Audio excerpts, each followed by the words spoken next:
O JP, i-screenshot mo to. JP, gawin nyo yan. Gagawin ko rin yung sa akin. Kasi sa totoo lang, ang nakikita lang ninyo, yung mali, pero yung kabutihan, wala. Baka masaktan kayo pag ako nagsalita. Tigilan nyo ako. Huwag nyo akong gawin. Huwag nyo akong gawin tanga.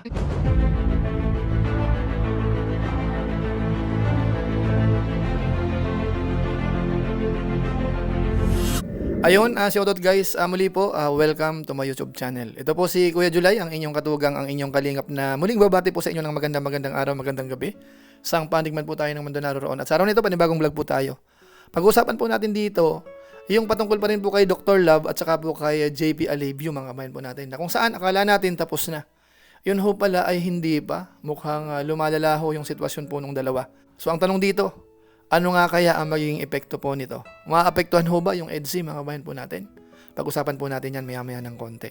Pero bago po yun, konting paalala muna si Kuya Julay, baka sakaling meron pa po ditong hindi nakasubscribe sa ating YouTube channel, huwag natin kalimutan, Julay Paunil. Tapos, pakipindot lang po yung notification bell button para lagi po tayong updated sa aking mga video upload. Tapos yung ating Facebook page po, Julay Paunil 2.0, pwede naman po nating i-follow at saka po pwedeng i-like. Maraming salamat po sa inyong lahat. At kung okay lang po, Lingap Partners, makakasamahan po natin sa Team Kalingap, suportahan po natin. At higit sa lahat po, si Kuya Val Santos Matubang at saka po si Kalingap Rab. Maraming salamat po sa inyong lahat. Ngayon tuloy na po tayo. Pag-usapan na po natin itong patungkol nga po kay Dr. Love at saka kay JP Alevio. Na kung saan, alam naman po natin, pareho naman po sila supporters ng EDSI, mga kabayan natin. Bagamat si Dr. Love ho, ang bahay ay sa lugar po ni Viance.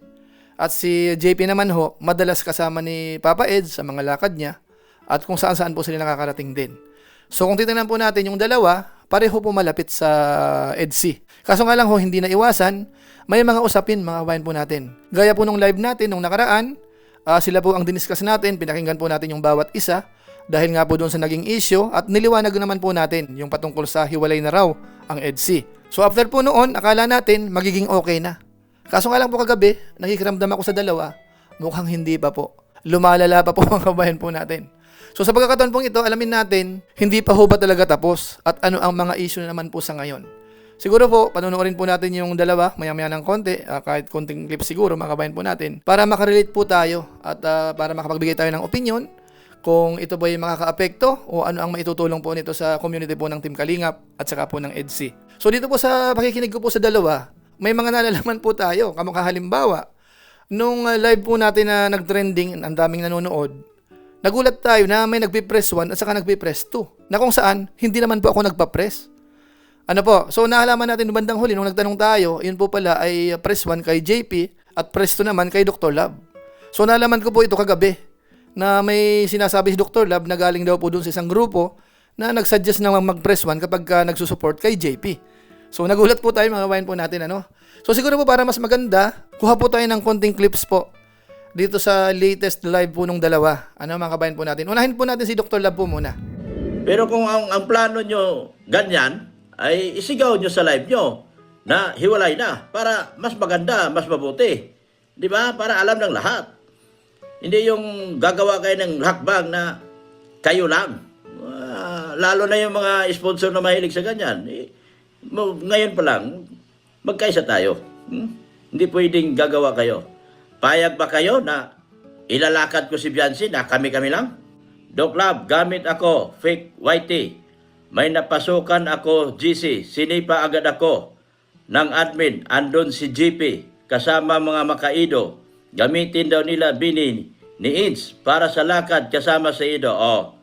Putol ng sungay nyo. GP, i-screenshot mo to. JP, gawin nyo yan. Gagawin ko rin yung sa akin. Baka masaktan kayo.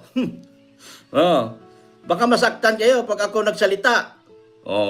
Tigilan nyo ako. Huwag nyo akong gawin. Huwag nyo akong gawin tanga. Papunta pa lang ako, pauwi na ako. Papunta pa lang kayo, pauwi na ako. Kayo ang sisira. JP, paliwanag mo to. Galing to sa GC nyo. Ano ba yan, JP? Kagrupo mo raw yan. Ang hilig nyo kasing gumawa ng GC. Kaya nagkanda booking kayo. Dito ngayon sa live ko, mabubuking kayo. Yung grupo ng Yaya Dab, salot kayo sa EDSA. Lumayas na kayo. Ako nang sabi sa inyo. Ano pang magagawa nyo? Tatawag din kayo. Binuking ko na kayo, grupo ng Yayadab. Kinikick out nyo ang mga tao kapag hindi nila gusto ang sinasabi. Galit na galit kayo. Kayo ba yung nagsisigaw? Mga grupo nyo, yung nagpipress one, tinatawag nyo muna kayo, nagtawagan muna kayo, tapos mag-press one kayo doon sa grupo ni July, sa live ni July? Mga Yayadab? Mga baka tawagin ko kayo hindi maganda baka mga asong ulol kayo. Nagtatawagan kayo doon sa GC nyo at sabihin ni JP, press 1. Sabihin ni JP, press 1. Grupo ng Yayadab yun, GC. Grupo ng mga anti-Beyonce. Ang leader nyo tumawag na sa akin. Di ba? Mga butanding. Ang leader nyo tumawag na sa akin. Baka iwanan kayo ng leader nyo, mapunta kayo sa wala, kayong sumisira sa EDSA. Ang sabi ni Boss Rab, huwag paghiwalay ng EDSA. Kaya ako nanindigan dito. Kaya ako nanindigan dito. Di ba, GP? Ikaw nagtawag ng, kinausap mo muna yung GC nyo. Yung Yayadab Pulpul. Yung mga Yayadab Pulpul. Kaya mga kabayan po natin, maliwanag may mga tinutumbok po dito si Dr. Love. At maliwanag po na hindi siya conforme po sa ginagawa po ni na JP, mga kabayan po natin, kasama yung ilan sa mga sponsors. At meron po siyang mga binanggit na parang ang dating ay maka-edo po, sponsor, hindi sinasama si Beyonce. Kaya ang pinaglalaban po ni Dr. Love, dapat daw laging magkasama. So dito po, nagkakaroon na po ng pagkakabahabahagi mga kabayan po natin. So siguro para mas fair, pakinggan po natin si JP Alivio, dito naman po sa naging live niya kahapon. Bagamat po yung live niya kagabi, hindi ko po makita dyan po sa channel ni JP, mukhang tinanggal yata, mga kabayan natin. Pero kuha tayo ng konting clips nung live niya, nung earlier po, bago nung gabi. Alam nyo ba, ginaganyan nila ako sa mga EDSA. Alam nyo ba, lalo akong minamahal sa mga EDSA. Tingnan nyo, si Bursus yan, salamat, grabe. Pinapanawagan ka nga ng ibang basa na hindi ka na panoorin eh. Wala pong problema yon. Nagdidepende na po yun sa style. Kung hindi kayo manood sa akin sa EDSA, sarili ko, ibablog ko. Diba? Maniwala kayo guys, pag ako ang mag-BTS, maniwala kayo sa akin. Kahit mag-unsubscribe pa kayo sa akin, ito masasabi ko sa inyo, manonood pa rin kayo sa akin kasi gagalingan ko pa. Ako, si JP Alivio, ay nangangako sa 2026 ay gagalingan ko pa ang pagbibitis. Kalinga Prab, shout out. Yan ang mga marites, may kwento na din kahit saan kayo pumasok. Hindi, kaya nga mag-good vibes na lang ako ay. Nag-unsub na ba ang iba, Jipoy? Walang problema sa akin. Ngayon sa ulo. Kung saan daw si Ido, dapat doon naman si Beyonce. Abangan nyo na lang pag kasal na. Ganun po yun. Mabait kayong wala, hindi kami mabait. Huwag nyo na akong purihin guys. Kasi sa totoo lang, ang nakikita lang ninyo, yung mali. Pero yung kabutihan, wala. Kaya huwag nyo na kaming sabihin mabait. Inuuto-uto nyo lang kami. So ayun mga kabayan po natin, yan din po ang pahayag po ni JP. Actually po mga kabayan natin, ang gusto ko sanang iparinig sa inyo ay yung live niya kagabi kasi galit din po siya. Kasi may mga nagko-comment, binabanggit si Dr. Love. So nag-init po si JP doon Nagmura pa nga po siya Kaso nga lang po, insan ang clips na kukunin ko ay wala na po sa channel niya.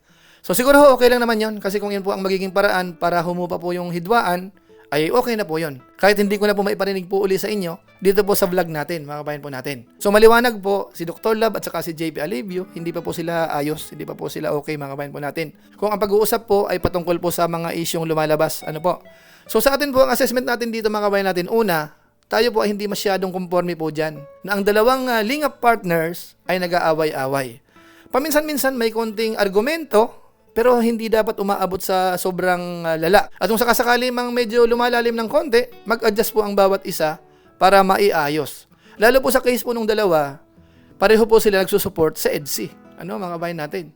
Na hindi naman po maganda na yung supporters ng EDSA ay may mga issue. damay ang sponsor, damay yung mga supporters, mahahati po sila. So ano po ang resulta?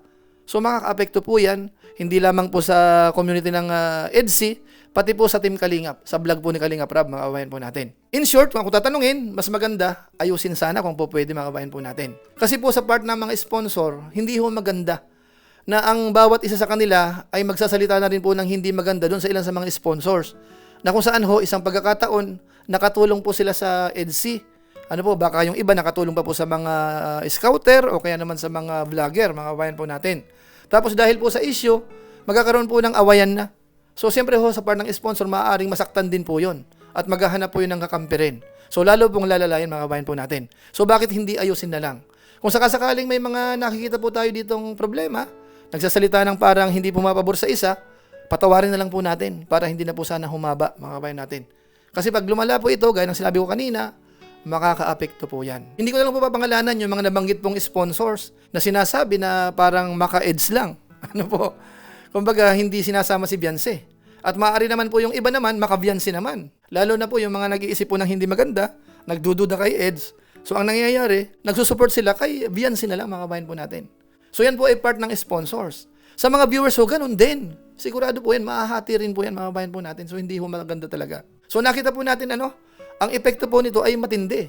Part ng sponsors, part ng supporters, part ng Kalingap mismo, kay Kalingap Rab, maapektuhan po yan. Sa part ng scouter, mga Lingap partners, talagang apektado po yan, mga kabayan natin. Kung hindi po natin ito i-solve o kaya ayusin, mga kabayan natin. Hindi ko po alam kung si Kuya Bal Santos Matubang, si Kalingap Rab, kailangan na po mag-intervene o kaya makialam mga kabayan natin sa usapin po na yan. So antabay na lang po tayo. Basta ang sa akin po dito, nag-highlight po ako ng mga bagay-bagay na naobserbahan ho natin. At ano ang po pwedeng maging epekto po dito po sa community po ng Team Kalingap. Kasi ako naman po, wala akong masamang tinapay po sa dalawa. Kaibigan po natin si Dr. Lab, kaibigan natin si JP. Kung may usapin sila, hindi naman tayo pwedeng makisama po doon. Kundi sa mga issue lang po na pinag-aaralan natin, dinidiscuss natin, para mabalance din. At ma-highlight natin yung magiging epekto nga. So yun po ay opinion ko lang. Hindi ko po alam kung sang-ayon po kayo sa sinasabi ko po dito sa vlog po natin na ito.